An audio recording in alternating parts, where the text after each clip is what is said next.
بسم اللہ الرحمن الرحیم۔ حضرت محمد صلی اللہ علیہ وآلہ وسلم کی مکی زندگی کی ابتدائی مشکلات۔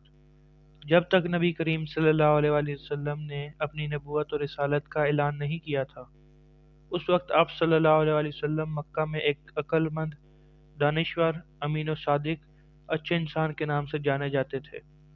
جب آپ صلی اللہ علیہ وآلہ وسلم نے اپنی نبوت کا اعلان کیا تو لوگوں نے آپ صلی اللہ علیہ وآلہ وسلم کو جادوگر اور کاہن و ساحر جیسے معیوب لقب سے مشہور کرنے کی کوشش کی، تاکہ لوگ آپ صلی اللہ علیہ وسلم کے قریب نہ آئیں اور آپ صلی اللہ علیہ وآلہ وسلم کی باتیں نہ سنیں۔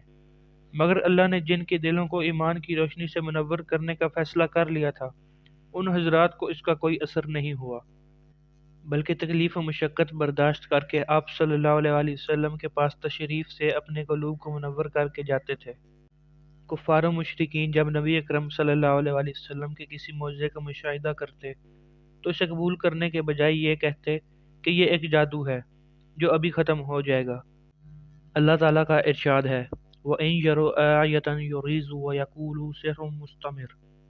اگر کوئی معجزہ دیکھتے ہیں تو ٹال دیتے ہیں اور کہتے ہیں کہ یہ جادو ہے اور ابھی ختم ہوا جاتا ہے، یعنی یہ جادو کا اثر ہے جو دیر تک نہیں چلا کرتا، خود ہی گزر جائے گا اور ختم ہو جائے گا۔ ایک دوسری جگہ ارشاد خداوندی ہے، وَعَجِيبُوا أَن جَاءَهُم مُنذِرٌ مِّنْهُمْ وَقَالَ الْكَافِرُونَ هَٰذَا سَاحِرٌ كَذَّابٌ۔ ترجمہ: اور ان کفار قریش نے اس بات پر تعجب کیا کہ ان کے پاس انہی میں سے، یعنی جو ان کی طرح بشر ہے، ایک پیغمبر ڈرانے والا آ گیا۔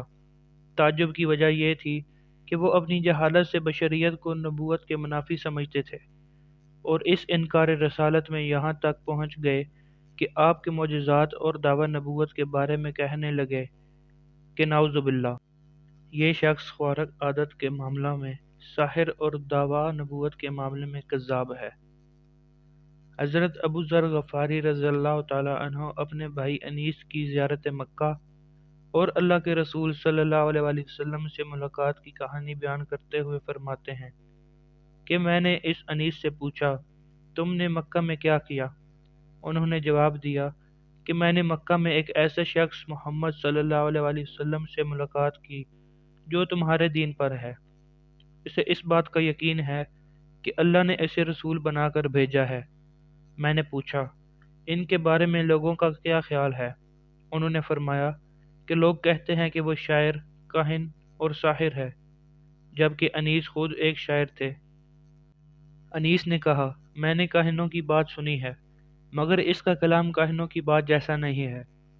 میں نے ان کے کلام کو شعر کے بحروں پر پرکھا تو وہ کسی کی زبان پر میرے بعد نہیں جڑے گا۔